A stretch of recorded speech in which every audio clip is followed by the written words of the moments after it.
तेरा किया न हो, पानी में घिउनी कसे तो रूखा खाई नको। सांगा सर, भीमराव व्यवस्थित पेन उचलू शकत नाही तर परीक्षा कसा देईल?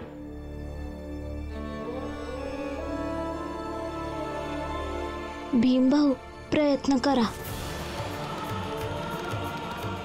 आणि सर, हा पडलेला पेन स्वतः उठून तर जाणार नाही परीक्षा देण्यासाठी.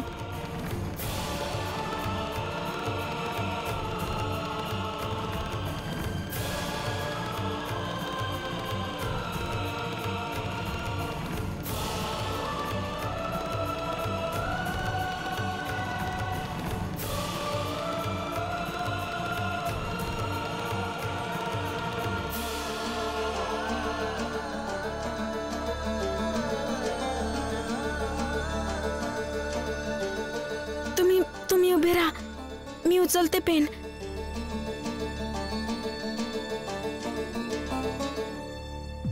पेन उचलल्याने परीक्षा देण्यालायक नाही होणार भीमराव.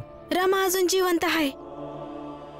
मी असताना माझा नवरा कुठल्याही गोष्टीत अयोग्य असू शकत नाही जे त्यांना करायचंय. ते प्रश्नांची उत्तरं सांगतील आणि मी लिहिणार.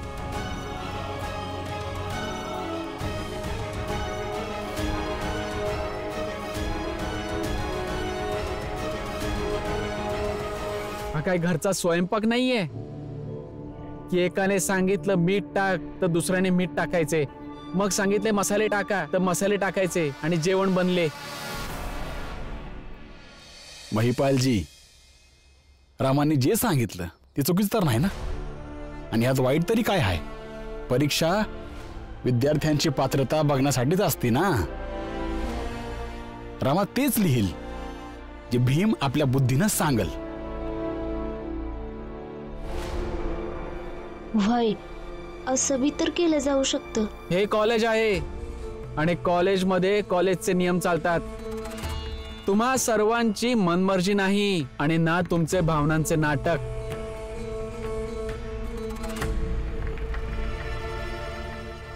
मी या कॉलेजचा प्रिन्सिपल आहे आणि नियम माझ्या म्हणण्याप्रमाणे होणार. सर, नियम आम्हाला देखील माहीत आहेत. कोणीतरी शिक्षण अधिकाराचा कोणी मोठा अधिकारी कोणत्या नियमावर हस्ताक्षर नाही करत तोवर कोणताही नियम लागू नाही होऊ शकत. त्यामुळे आम्ही तुमच्या तोंडी आदेशाला नाही मानत.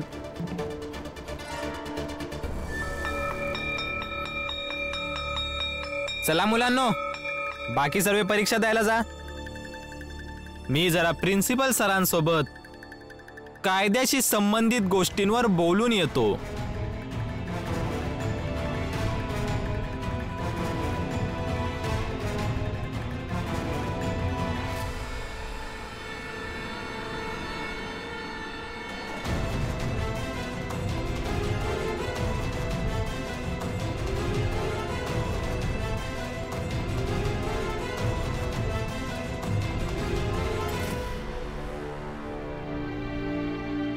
जा भीम, तू पण जा परीक्षा द्यायला.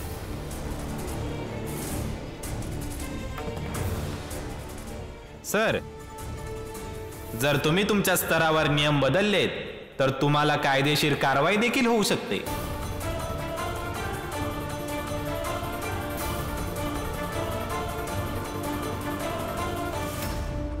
तुम्ही त्याची काळजी करू नका सर. मी राजीनामा लिहून देईन तुमच्याकडे आणि तो तुम्ही संबंधित विभागाकडे सुपूर्द करा. आणि त्याच्यामध्ये मी हेही लिहीन की मला काय वाटत होतं आणि तुम्ही मला काय समजावत होतात ते.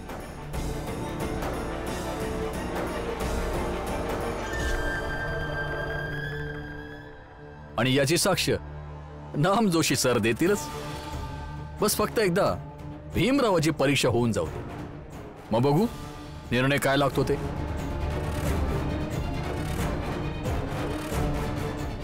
जा भीमराव, परीक्षा देऊन ये. नाही सर, माझ्या परीक्षेच्या कारणाने तुम्ही तुमची नोकरी पणाला लावू नका. मी सांगितलं ना, जा आतमध्ये. अहो सर, भीमरावला तर तशी पण एक संधी हवीच आहे की काही ना काही करून कोणाचं तरी नुकसान व्हावे बस, आणि याचा फायदा व्हावा. हेच तर करत असतो हा नेहमी. नाही सर, तुमचं नुकसान करून मी माझी परीक्षा पूर्ण नाही करू शकत. कसा हट्टी आहेस तू भीमराव. जेव्हा मी तुझ्या विरोधात बोलत होतो तेव्हा तू माझं म्हणणं ऐकत नव्हतास, आणि जेव्हा मी आता तुझ्या बाजूने बोलतोय तेव्हाही तू माझं म्हणणं ऐकत नाहीयेस. जा जा परीक्षा दे. रमा, तू सोबत जा. जा.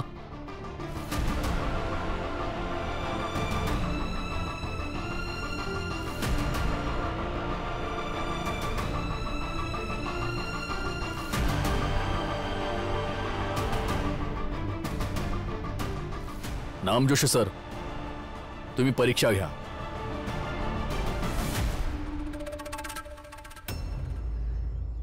आणि तुम्ही माझ्यासोबत माझ्या कॅबिनमध्ये चला.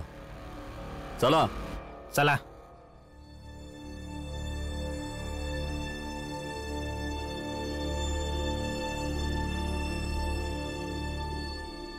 बाबा, आपण आपल्या चाळीत जाऊया.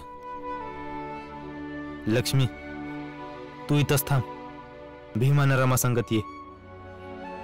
भीम जेव्हा ग्रॅज्युएशनची परीक्षा देऊन घरी येईल तेव्हा आपण त्याचं धूमधडाक्यात स्वागत करू. शेवटी आपल्या जातीचा पहिला पोरगा ज्यानं ही परीक्षा पास केली आहे. चला.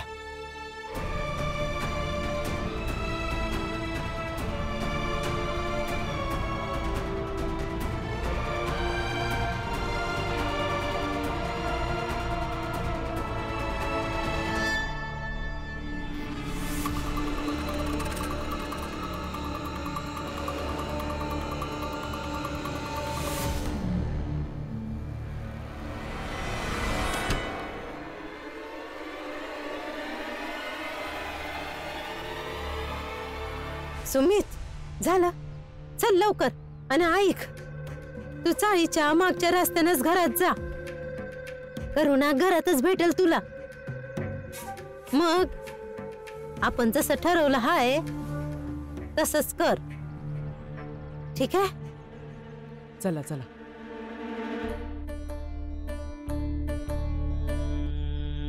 संघर्ष है जीवन, जीवन चलने का नाम. इस जग से पहले है तुझसे तेरा संग्राम. संघर्ष है जीवन, जीवन चलने का नाम. इस जग से पहले है तुझसे तेरा संग्राम.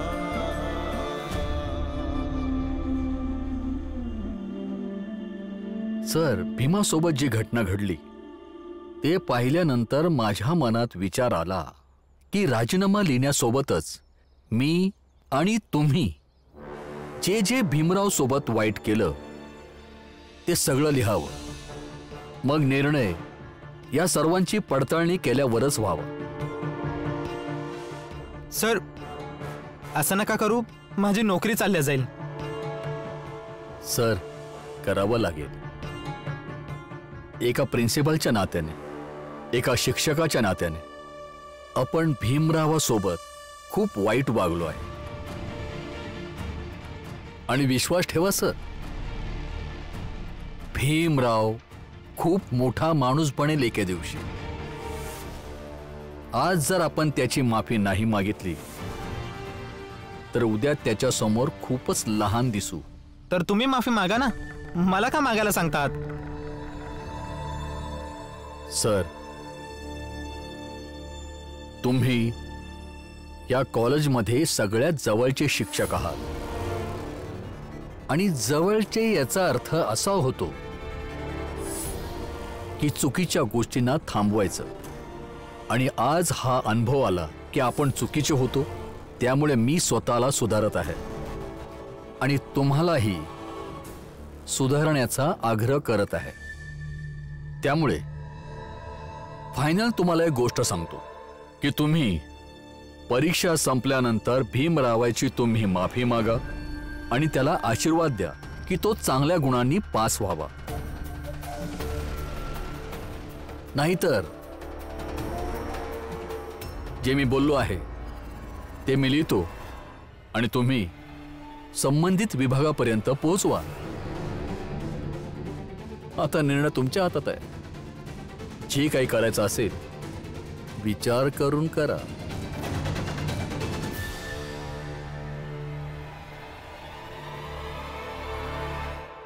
चुनौतियों की राह में जो पड़ जाए पाँव में छाले, सीने में भर साहस और उस पर एक फूंक लगा ले.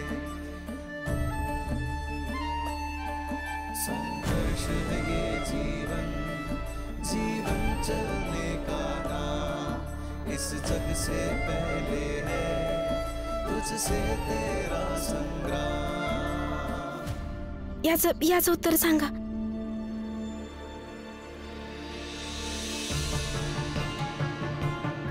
रमा, याचं उत्तर तर येतच नाही मला. पुढे जाऊया. भीम आणि रमा बोलू नाही शकत. रमा केवळ सहाय्यक आहे. Sorry sir. एकामेकांचे सहाय्यक बनून असं वाटत आहे की सगळंच लिहितील. लिहिल काय? लिहिले आहे. आणि आता तर वाटते भीमरावची परीक्षा पूर्ण नक्कीच होईल आणि आपल्या एवढ्या प्रयत्नानंतर देखील काहीच नाही करू शकलो. तुम्ही सर्वजण आता तरी योजना बनवणं बंद करून लिहा थोडं तरी. भीमरावला नापास करण्याच्या पायी तुम्ही स्वतःचं नुकसान केलेलं आहे. जरासं नुकसान वाचवू शकता तर वाचवा. लिहा.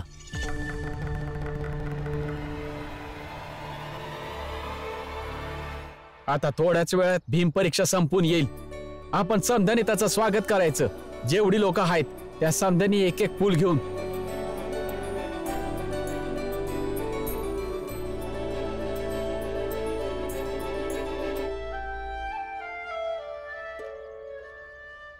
हा तर करा स्वागत. हा कोणी थांबवलं आहे? हार घाला, गुच्छ द्या, ढोल वाजवा, नाचा, काही बी करा. करा स्वागत. काळजी नका करू हितेश काका. असं लय माणसं आहेत जे भीमची परीक्षा संपल्यानंतर त्याच्या स्वागतासाठी तयार आहेत. हितेश भाऊ, आपल्या जातीची बरीच माणसं रांगा लावून उभी आहेत. बघाच तुम्ही, जेव्हा भीम परत येईल तेव्हा फुलांनी स्वागत होईल. या चाळीतल्या 4-5 लोकांनी स्वागत नाही केलं तर काय फरक नाही पडणार. आणि तसं बी ज्याला स्वागत करायचंय तो करल आणि ज्याला नाही करायचंय त्यांनी नग करू दे. पण आम्ही तर भीमचं स्वागत धूमधडाक्यात करणार आहोत.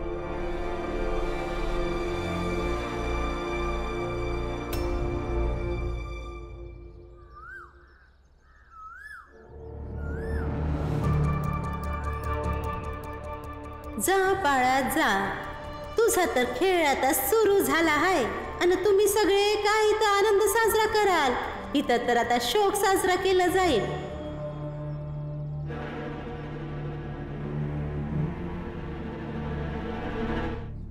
आणि वय आनंद, भीमच्या स्वागतासाठी घरातल्या कुठल्या बी वस्तूंचा वापर होणार नाही. या अशा फालतू गोष्टींसाठी माझ्या घरातलं राशन पाणी म्या खर्च करणार नाही. आधी सांगून ठेवते मी. जिजाबाई मला बोलली होती की ती मोठमोठ्याने बोलली तर समजून जायचं बाळा आतमध्ये आहे.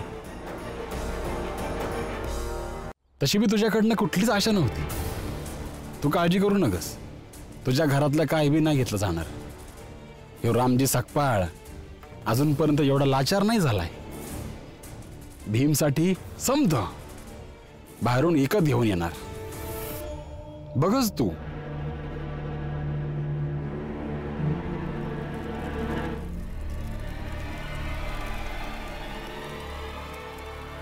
आज समद भीमभाऊंच्या आवडीचं बनवीन. एवढ्या दिवसानंतर भीमभाऊ आपली परीक्षा संपवून परत घरी आलेत. आज आम्ही सर्व परत एकदा सोबत बसून जेवणार. भीमभाऊनं मी आज आपल्या हाताने जेवण भरवीन.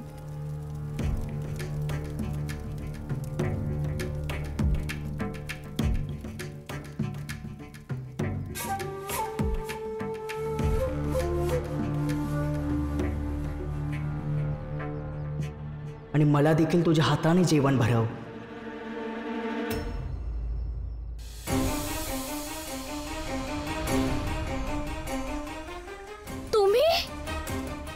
तुम्ही इथं कसं आलात? असं कोणाच्या घरी तुम्ही कसं येऊ शकता? काय करायला आलात इथं? काय करू? आज तुम्ही बाहेरच नाही आलात. तुमची आठवण आली, तुम्हाला भेटायचं मन केलं तर आलो तुमच्या घरी. आज मी माझ्याकडून तुमच्यासाठी फुलं घेऊन आलो आहे.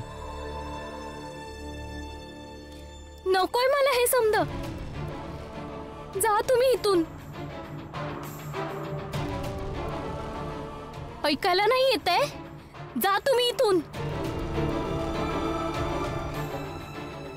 कोणी बघितलं तर समजा चुकीचं समजतील. तर तुम्ही अशा का रागवत आहात? मी सर्वांना समजवेन ना की मी तुमच्यावर किती प्रेम करतो. प्रेम? पागल झालात आहे का तुम्ही? डोकं तर जागेवर आहे ना? मी सांगितलं ना, निघा इथून. घ्या, तुम्ही माझं प्रेम स्वीकार करा. बाहेर 2 वेळा काय भेटली तर प्रेम म्हणायला लागलात? पागल झालात तुम्ही. मी सांगितलं ना, जा इथून. जा. जाईल तर मी आज तुम्हाला सोबत घेऊनच. सोडा.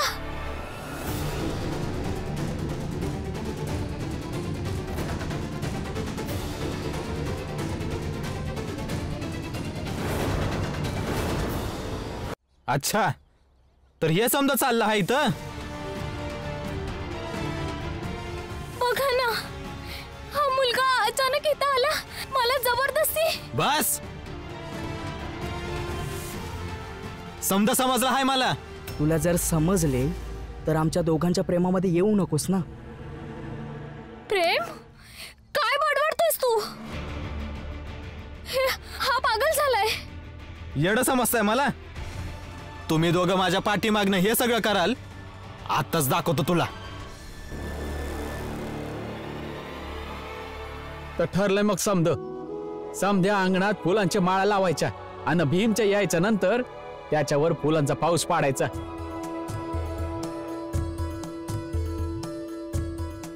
पर ढोल आणि बाकी समद त्याची काळजी करू नकस. त्याची व्यवस्था म्या करीन. तर ठीक आहे, बाकी जेवणाचा म्या बघतो कसं काय करायचं आहे. आनंद, जेवण आणि बाकीचं समद काम आम्ही मिळून करू. म्या, दलियाम्मा, फुलियाताई आम्ही समधी मिळून समद करू. वय आनंद, तू काळजी करू नकस. जेवण बी आम्ही समधी मिळून बनवू आणि आनंद बी आम्ही समधी मिळून साजरा करू. वय, ही तर आमच्या समध्यांसाठी लय अभिमानाची गोष्ट आहे.